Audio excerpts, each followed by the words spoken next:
So this is the second video. We are just reached the transfer deadline. As you can see, there's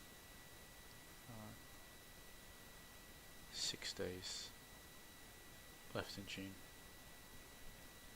We'll just go over the players that we have now in our squad, and then to see what we've built here, bearing in mind what our original plan was.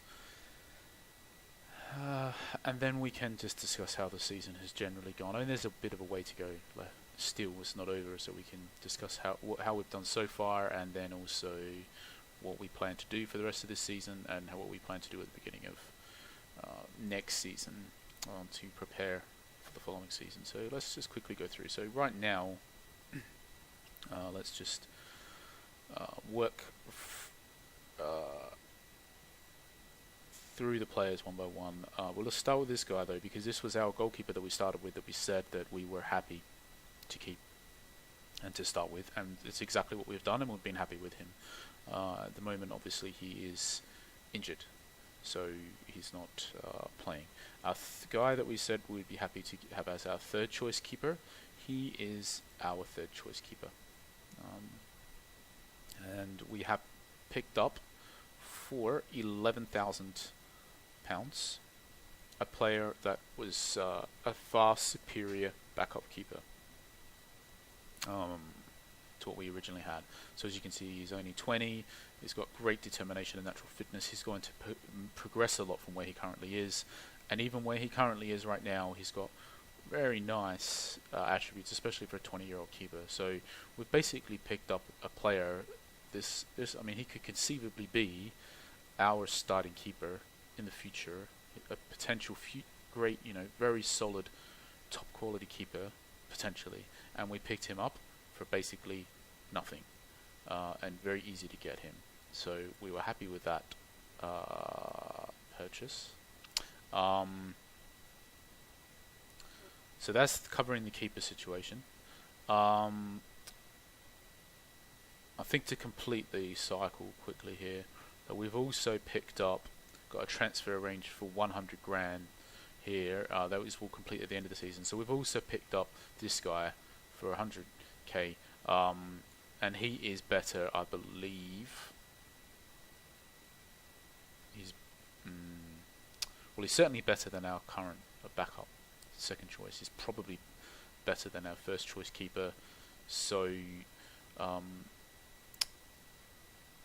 so next season we'll have him, and we'll have our first choice from this season. These two guys will be the first two choices, and the guy currently in goal, who could be a great keeper in the future, he'll be our third choice keeper. And we're just probably going to release this guy from his contract. In fact, right now I probably can just modify his, just drop that price to much lower to try to encourage somebody to bid. And the reason why I've done that, instead of just releasing him from his contract, is because when we look at the transfers that are happening, I mean, we're at the end of the season now, and there's a lot of youth players starting to bid on, but normally that wouldn't be the case if it's not during the close season. So when we end up with all transfers at these first few, the transfers that have a bid, like this one, 750, straight away I'm thinking, this guy, he's probably a decent player if somebody's bid 750, and I think I wouldn't pay that much for a 32, but he's clearly a decent player. Whereas these releases, I'm like, if I've got time, I might have a look, I might not. They're probably not very good. So when you release a player, what you basically are doing is you're guaranteeing yourself a lower price that you get for the player than if you had accepted a bid for him. Because when you accept a bid, it basically creates extra visibility for your player. The higher the bid, the more visibility, but any bid is better than no bid in that regard, because it will still stand out a little bit. So that's why we've done that. In the end, we might release this guy, maybe not. He's probably good enough that somebody will bid for him at some point. So we will see. Not too bothered, to be honest, about this part. So let's go through the players firstly that we started with, that we still have. So originally we said there was a few players that we said were going to be that we thought were going to be good, and those players essentially are the ones that have been good. To be honest, we've pretty much called it exactly as it would be. So we said at the beginning that we thought he's currently suspended, that this guy and this guy and this guy, they were going to be our three best players, and this guy who's injured at the moment as well. So we were excited about our creative defender, who was also a reasonably solid defender, but very good creative, who we wanted to get the most out of. We were excited about this 32-year-old French midfielder who could play in central midfield or as holding midfield. Either way, we'd be happy with him. We're excited about our striker with his low endurance. We're excited about this guy as well, and both of these we said would be great goal scorers, and that this guy particularly would also create quite a few goals, and that has been the case. Statistically, you can see these guys have played extremely well. The French guy as well, extremely well, and our defender, he's set up 6 goals and he's actually chipped in scoring 6 as well. So he's done really well. So we're really happy. We've got the most out of the players that we started with. Essentially, we've brought the most out of them, and the way that we've done that is by acquiring the correct players to supplement their strengths. So let's start with the most. Let's just quickly go through the other players that we still have that we started with. So this guy here, very much a backup, low endurance. We ideally wouldn't be starting him. We haven't actually started him all season. Very much a bit part player. We have him speculatively listed. Nobody has bought him, so we've still got him at the moment. We've got 2 injuries here to defensive players. Put him in the starting team.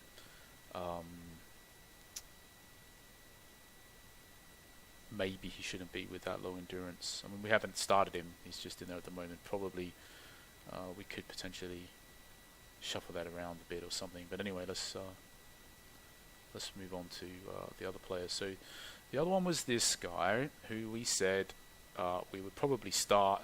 Eventually, he might become a backup when we build the team how we want it.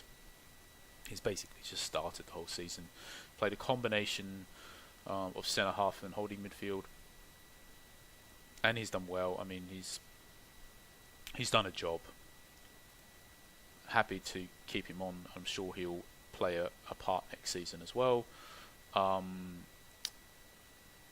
This guy was the jack of all trades, the guy who couldn't particularly do anything well but just could do everything okay, and we said would probably start the whole season in central midfield, and he has done exactly that, and he has played above average as well. Average at everything at this level basically equals above average, and he's done that. So probably the fact that he's only got 1 assist, I mean, aside from not having very good passing and whatever, is the fact that we've built an extremely creative side here to play our short passing game he wanted to play. So it's probably meant, that in a normal team he might have got some more assists, but in our team he's ended up with less assists and more goals, basically because of the team and the tactic that we've built. But we're more than happy. He's punched in with his fair share throughout the season, and he's speculatively transfer listed at the moment.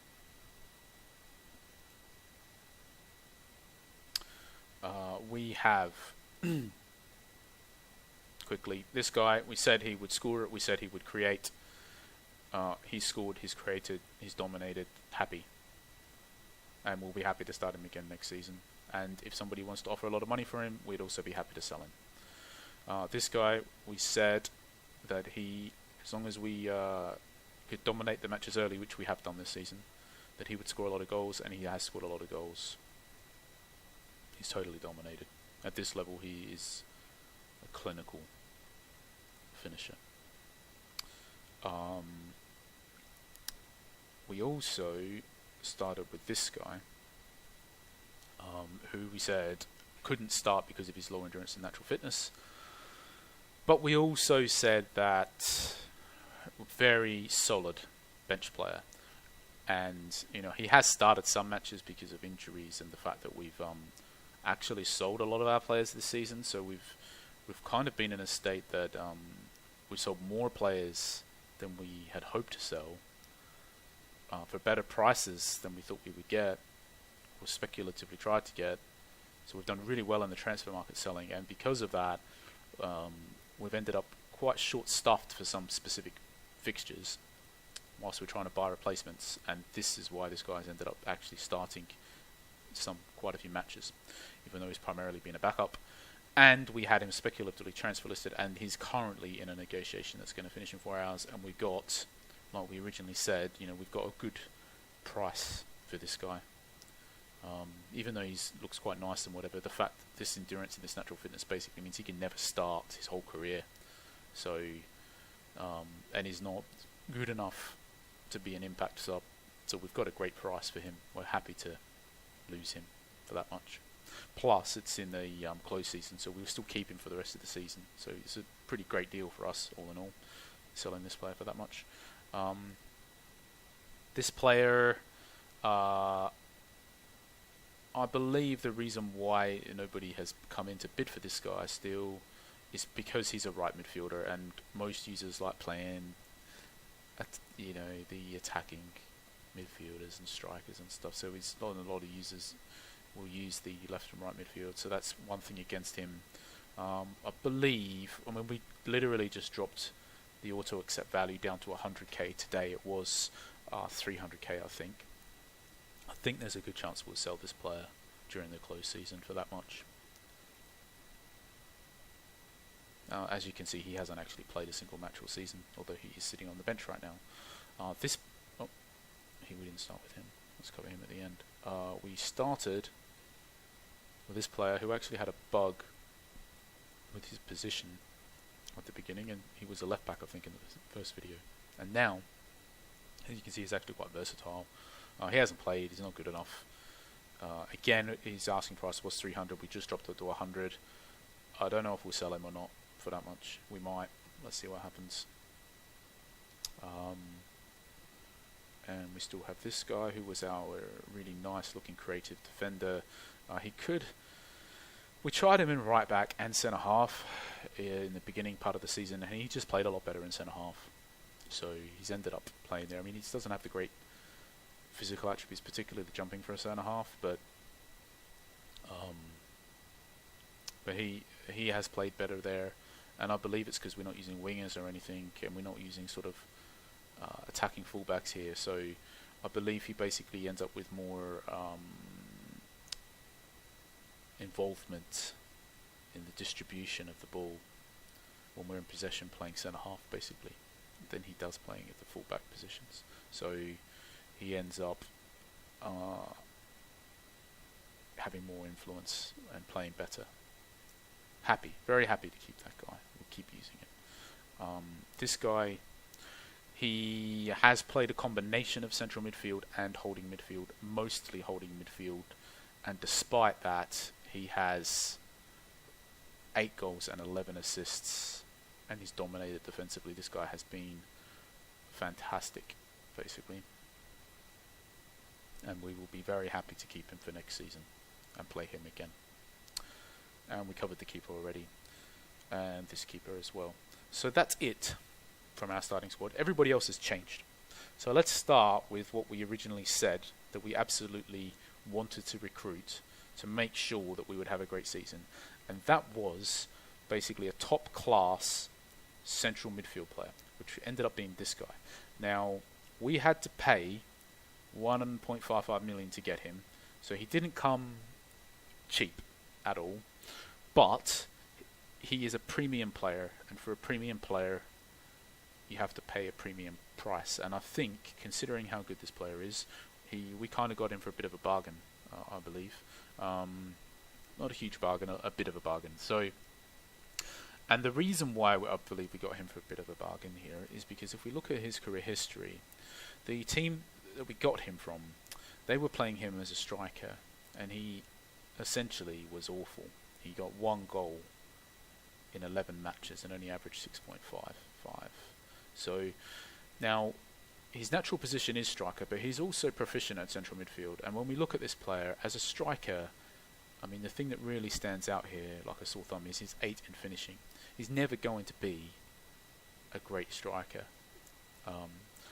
So when this player was in a transfer negotiation, and users would have been clicking on this player, and they would have been assessing him primarily as a striker. And because of that, that has facilitated the possibility for us to get this player for the price that we have. Because we essentially have got a premium, possibly, one of the best few central midfielders in the whole game right now. If we look, we wanted a creative linchpin, a fulcrum for all of our attacks to go through, and he has the passing, he has the technique, decent vision, and the decisions and dribbling and quite, reasonable all-around distribution type attributes. His nice physical attributes, and he has top-notch endurance to dominate and influence matches right through to the end. And in addition, even though he has poor goal scoring type attributes for a striker, for a central midfielder, he actually has pretty nice goal scoring attributes. He had decent long shots. He's composed and off the ball and whatever. So he not a good striker, but his goal scoring for a central midfielder is great here. And then defensively, even though he is not good, 9 in tackling, 9 in marking, he's not great defensively at all, but he pulls his own weight. He contributes. He contributes defensively. He actually does something. He's not a liability there, a total liability. So we've basically got a player that is exactly what we needed in this guy. And he's only 26 years old, and he will start in our team playing central midfield for as long as we have him. That's the reality of this purchase. So even though at this point 12k wages is pretty high for a qualifying league user, for this specific type of player, a player who is coming into the prime of his career and who is going to be a key starting player for you for many seasons to come, and who is going to dominate matches in a very obvious way, like this player was going to for us. We knew with the other players we had and with the tactic we wanted to play, I knew for a fact that he was going to absolutely dominate. And he has absolutely dominated, basically. 17 assists, 8 goals, average rating at 8.1. To average materially above 8 is very difficult. It's a top player. That not just player, but you're also getting the most out of him as well. Very happy with this purchase, and the reason, to summarize why we got him, is because we thought outside of the box. Everybody else was assessing him as a striker, and we were looking for a central midfielder, and we have picked up a bit of a gem of a player here, I believe. So what else did we say we did? We said we needed we said we basically needed 3 sort of central midfield type players. So we have bought more than 3, as it turns out. Let's go through the other ones that we bought in the order that we've collected them, I guess. So I believe this was the first guy that we picked up, because we sold quite a few players early on, and we desperately needed, as you could see in the original tactic, that we were missing 2 players completely from our starting lineup. So this player basically started, when we first got him, he was starting every match, and now he's become an impact substitute for us. We picked him up for free. Somebody released him, and we were the only ones who bid, so we picked him up for free. And I can kind of see to a degree why we got him for free, is because for a central midfielder, and he's proficient in defensive midfielder, so he's a defensive midfielder and midfielder. He's a terrible defensive midfielder because he can't tackle and he can't mark. He could be a deep lying type, creative type midfielder, but yeah, he is better suited to central midfield, which is how we've assessed him. We only ever got him as a stopgap, so we paid nothing. We got him for free, and for most teams, he's probably he's too weak defensively to seriously normally consider as a central midfielder. Even though he's got very nice passing, vision, decisions, dribbling, crossing. He got great ball distribution skills and creativity type. 16 flair. He can create chances. He can distribute the ball. He does that great. But but he's not a great goal scorer. He's got 13 in finishing, so he's a decent goal scorer. But the long shots and off the ball, and he's decent. But he's actually a pretty decent goal scoring attributes as such. Certainly not terrible, slightly above average, I guess. Great creative player, terrible defensive player. He would have been overlooked by just about everybody looking for a central midfielder, which is why we got him for free. And for us, he's averaged 7.27. He's actually been pretty good role player for us, and we've speculatively transfer listed him. I don't expect to sell him, obviously, because we picked him up for free. But we apply the philosophy in this game that every player has his price. He was picked up as a stopgap. If somebody wants him, he can move on right now. So, who else did we pick up? In what order? So, we've picked up this player. We paid 320,000, so he wasn't super cheap. But he's 30, so he should theoretically have, and he's 18 natural fitness. So we bought him knowing they'd have a few good years left in him.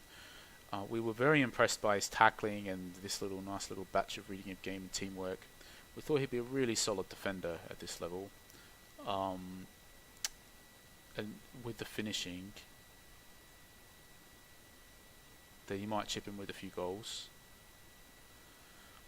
And the passing and the vision, even though not great, they are definitely above average for a defender. So all in all, we thought we want to do the passing thing. And we bought this guy pretty early on as well, one of our first purchases after we made some sales. So we were kind of panicking a little bit, because we'd sold so many players early on. We had to get somebody. And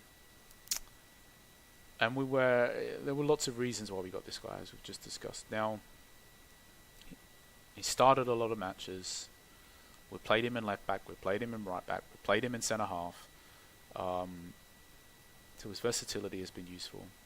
His average rating was only 6.62, and I suppose there's a lot of reasons for that, but probably the most obvious one is that not everybody in your team can dominate. You have your core of players that the majority of your attacking gameplay is going to channel through, and especially in our team, because we've dominated matches, we've dominated possession, which basically means that anybody who's playing defender for us and isn't massively involved in that attacking play,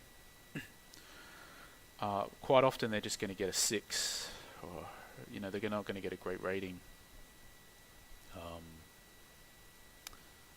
And that's what's happened with this guy. So I think he's performed solid and he's done his job, is what it comes down to. So he's been a role player for us. So I wouldn't say he was a bad purchase. And he could play a role next season as well, I believe. So let's move on here. So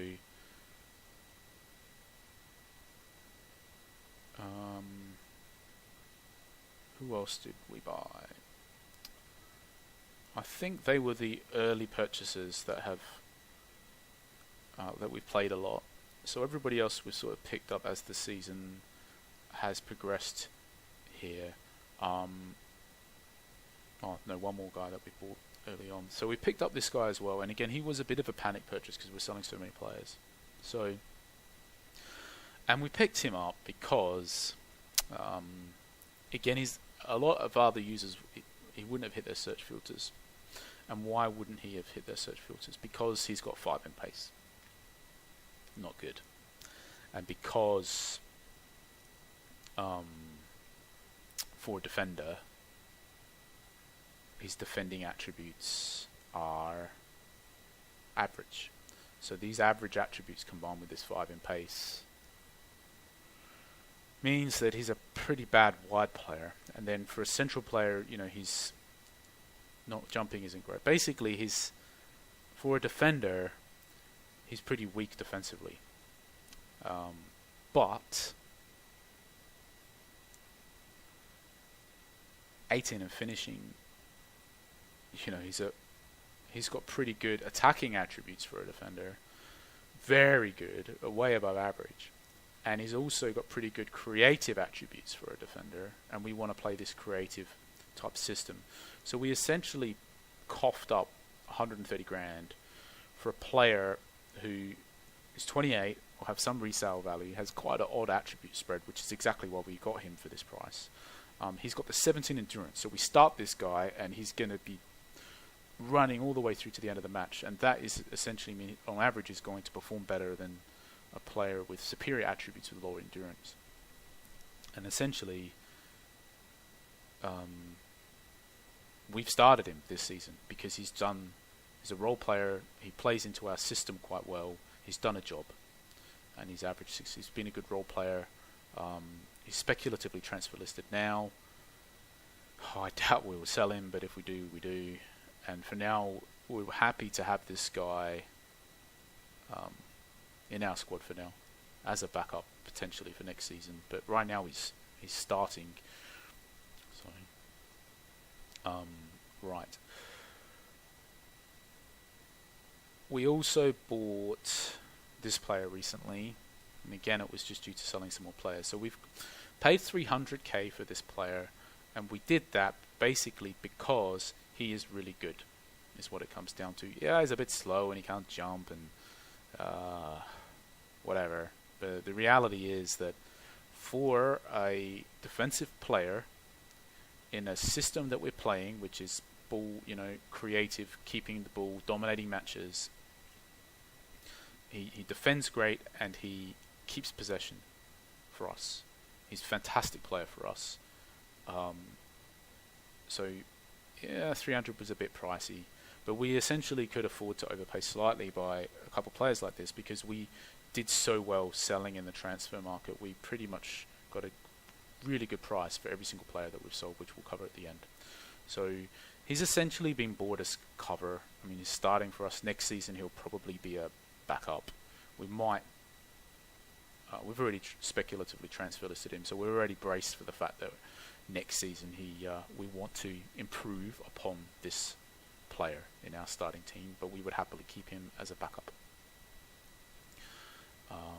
Next player. So this guy, his average rating is a bit low. He did pick up this terrible red card 16 minutes into a match and got a 4, and he's only played the 11 matches. So I think without that 4, his average rating would be much closer to 7.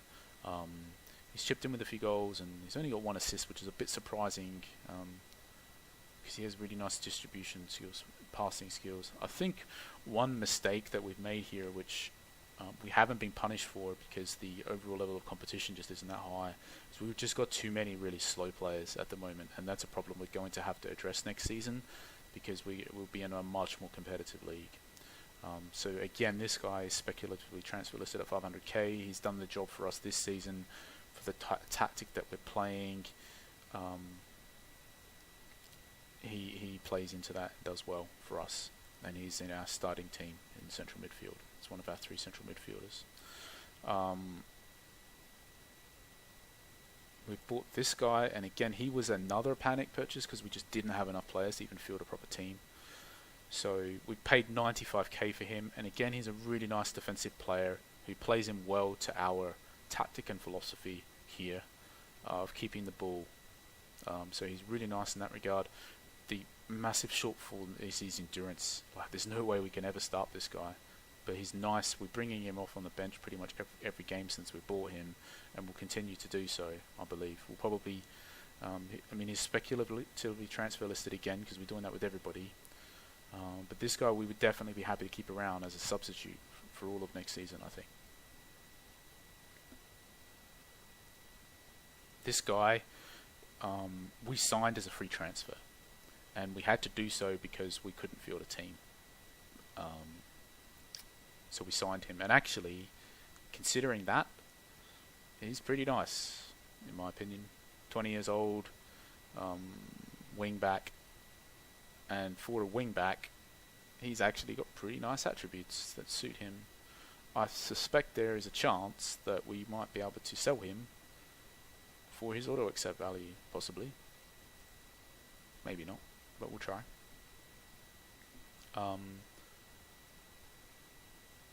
So that is everybody that we acquired. So we obviously have a smaller squad now than when we started. We sold way over half of it. We've bought quite a few players that we've just covered. What we've done tactically is, let's just cover the team instructions first. We've done what we said. We high pressing, want to keep possession and distribute, and we basically try to dominate matches early. Now, these guys here are both also defenders, so we see what the opposition is doing, and we either play 5 at the back, we play 4 at the back, we play 3 at the back with 2 holding midfielders. We can play wing backs, we can play 3 centre backs, so we've got a lot of versatility here at the back with players. Lots of these players can play multi-position. So what we do is we configure these back 5 in a combination of somewhere between 3 and 5 defenders and 0, 1 or 2 defensive midfielders or wing backs. So we configure that to try to counter the opposition as best as possible. The reason why it's set like this to begin with is because if we're not online, this seems to do a decent job for us. If we know we're playing against a better team, we'll actually leave it like this by default. But the good thing about having this configuration for us is that it allows us to control the possession of the ball much better. Basically, triangle, triangle, triangle, triangle, triangle. So we got a whole triangle, triangle, triangle. So we got triangles everywhere through this whole, from here down to here, and we completely dominate possession early on in our matches. We tend to have been. When we grab the lead, what we've basically been doing is we have been converting to something more defensive back here, something like this, one or the other. And then what we basically do is we go counter-attacking. So we start a little bit defensive, and then instead, essentially we're doing this when we know the opposition is going to come at us, when we know they're going to be attacking. What we then do is we basically try and hit them on the counter-attack. So it's a bit of something like this, a mixed or a bit of a direct passing style, a bit of a defensive mentality, and we then basically try and ride that lead out. If we've got players with yellow cards, we might drop this pressing down as well.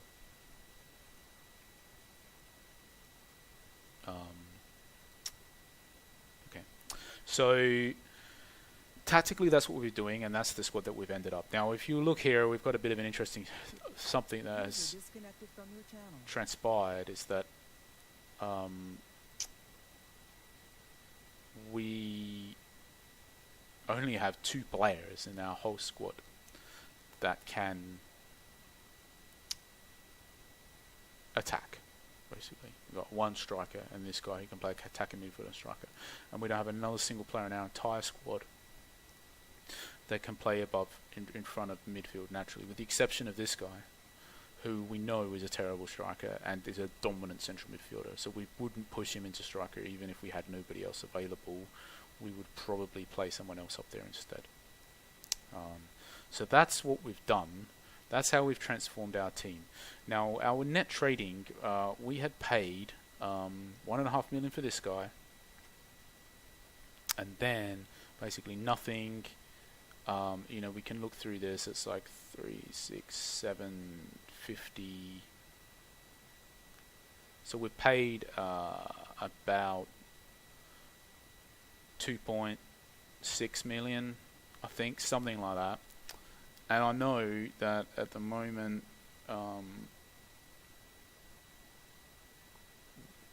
we've sold, excluding this guy, who's currently in auction for 675,000.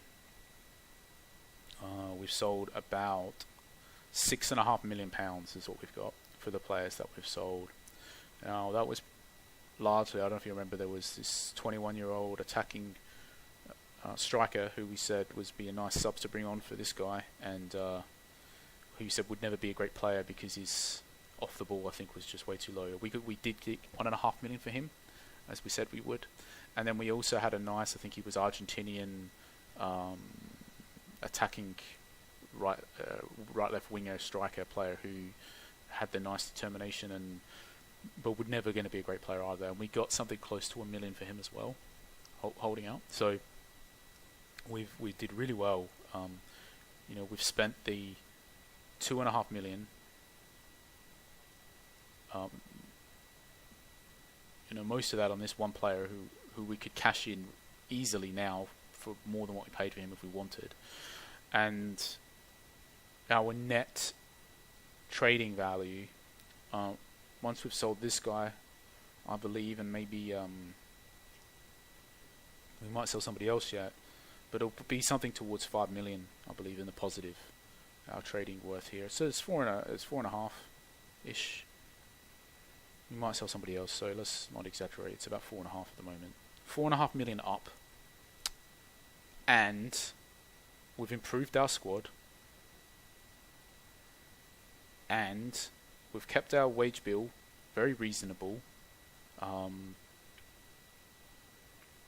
and we have absolutely dominated our qualifying league, because we have built a proper team here. We didn't have the best starting squad. In fact, we had a pretty below average one. I'm pretty sure, or considered below average.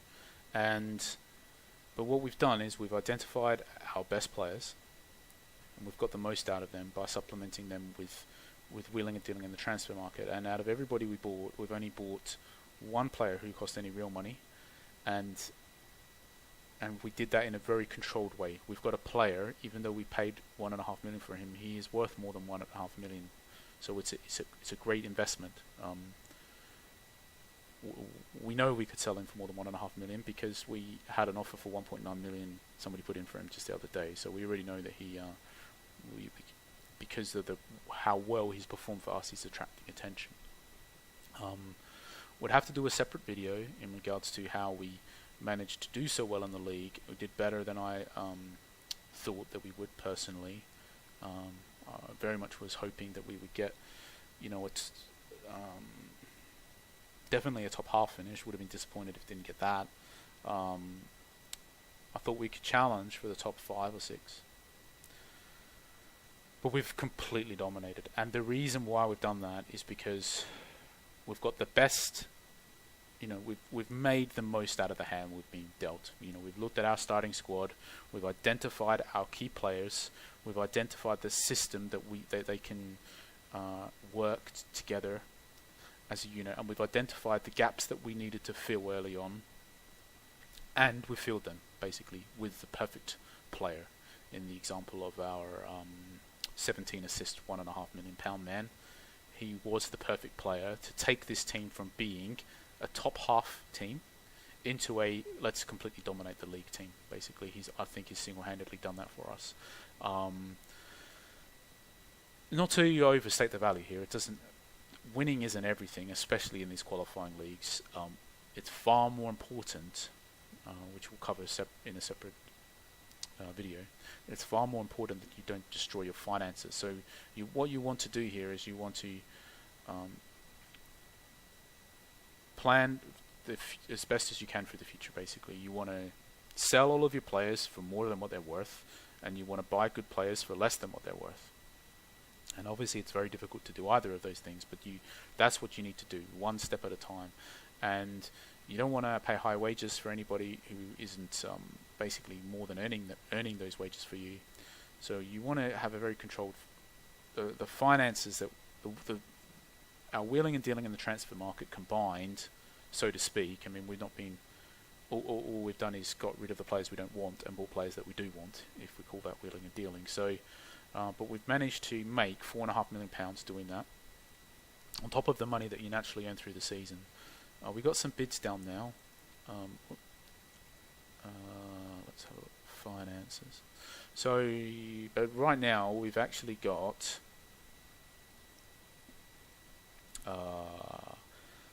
£690,000 of bids down right now. So essentially, we've currently got £7.25 million, and our projected cash is actually, if we withdrew those bids right now, to be over 10 million. So we have set up a fantastic platform for us going forwards. Financially, this team is incredibly stable. On top of that, we have completely dominated our league, and on top of that, we have a team that actually we could change nothing next season, and I believe that we would be competitive. We wouldn't win our league. We definitely would have to improve it, but we would be competitive in that we're going to get a nice league placement. It's early days, so we're going to end up in Division 1 in the FA, and I believe we could not change anybody, and I believe we would comfortably not get relegated. So we have a platform here for an incredible future, basically, if we continue to make the correct decisions for this club. And this same strategy, basically, in regards to assessing your initial players, probably working out exactly what you want to do, and as you can see here, it's like basically my whole team is transfer listed. I don't necessarily want to sell all of these players, but if somebody wants to pay this much, they can have them. That's what it comes down to. Every player has their price, and you should be setting a price, not some stupid price like 10 million or something, because nobody will ever pay that. You want to set a price that conceivably could be played, something that's tempting. And the only players you don't want to list are ones that, for whatever reason, you definitely don't want to sell, no matter what. And it's not a case of no matter what. Obviously, every player has their price. But the difference here is that price that would be required in order for me. So, for example, this player here, in order for me to sell this player, I essentially would need to justify it, because I know this guy is going to dominate for me. He's going to play really well next season. I'm happy to keep him. And I know, in order to justify selling him, it would take more than £500,000, basically, for me to be tempted. But I also know that probably nobody is going to pay more than £500,000, because anybody else looking at this player is just going to look at their attributes, look at their positions, look at his age, and say, not going to pay more than £500,000. But from me, see, I know in my team, in my system, that this player performs incredibly well, holding midfield, 8 goals, 11 assists, 7.68. This guy has dominated. So for me, to sell him for £500,000, I could get a similar type age player for maybe £250,000 or 300,000 when I maybe sold him for £500,000. But it's like, it's not worth the risk, right? I'm better off just not making the 200 grand from selling and buying, and just keeping a player that I know is going to dominate for me. And the same can be said basically about the other players that aren't transfer listed here, is what it comes down to. Each of them in their own way.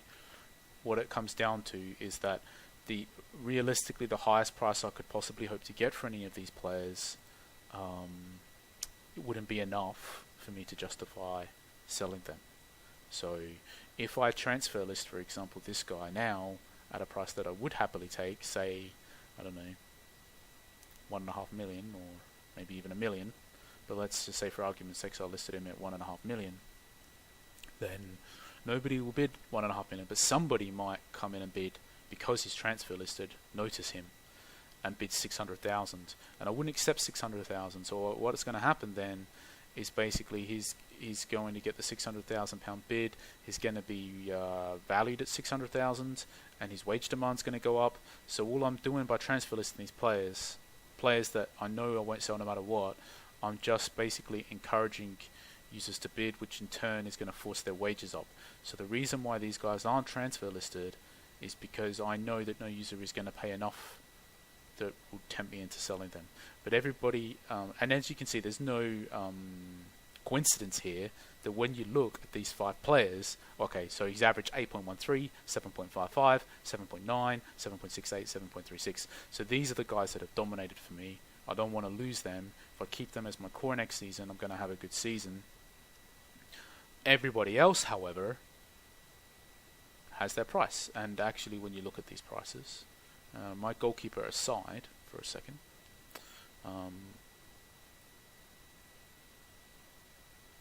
every other price here could be achievable. You know, any of these players could go at any given moment, and in fact, this player did go. He is about to go for that much.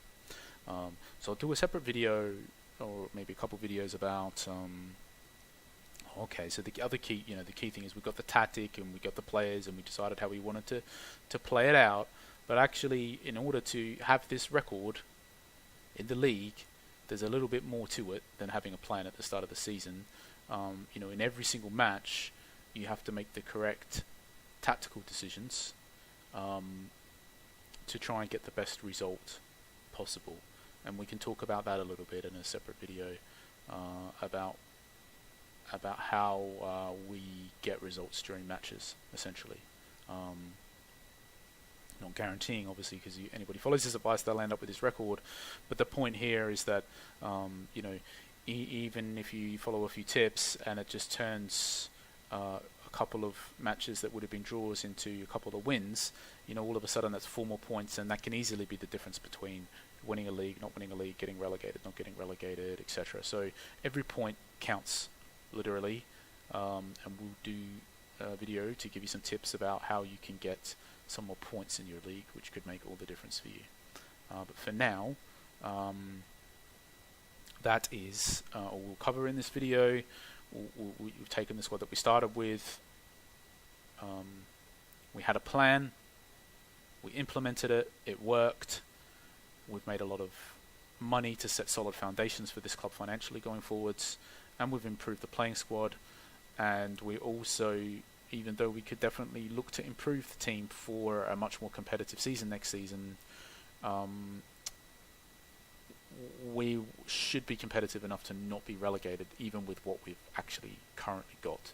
And if we did that, even though it doesn't sound like a particularly great plan to many other users, to the not get relegated plan when you're in the top division, it's a pretty valid plan, to be honest. If you're talking about wanting to have a long-term future, wanting to dominate in the long term, as long as you keep that, consolidate that place in the top league, it's important, because you will consolidate that revenue stream. And if you can do that in such a way without paying wages for players, you essentially will make a lot of money, and you can set some incredibly strong foundations for your club going forwards.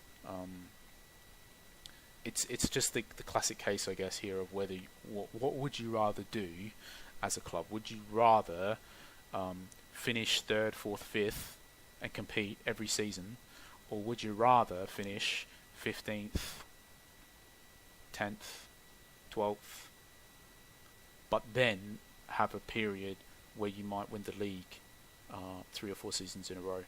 So what is it about here? Is it about almost winning stuff, or is it about actually winning stuff? And if you actually want to win stuff, it's very difficult to pull that off. Everybody wants to win. Only one person can win any given competition. And for the competitions that are prestigious, there will be a lot of competition, essentially, to win them.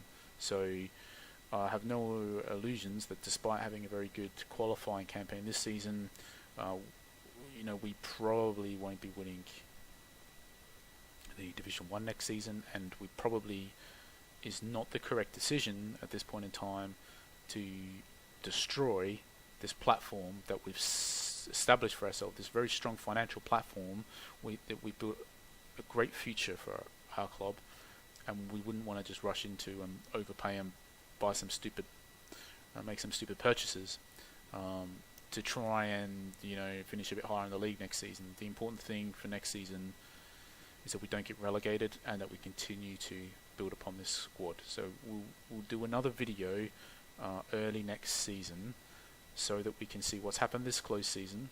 If we picked up any youth players, who they were, why we got them, any more players we've sold, and essentially the beginning days of next season, when we try to build the squad to start the season with, and we will have a look at where we've got to in that regard. Okay, thanks very much for watching.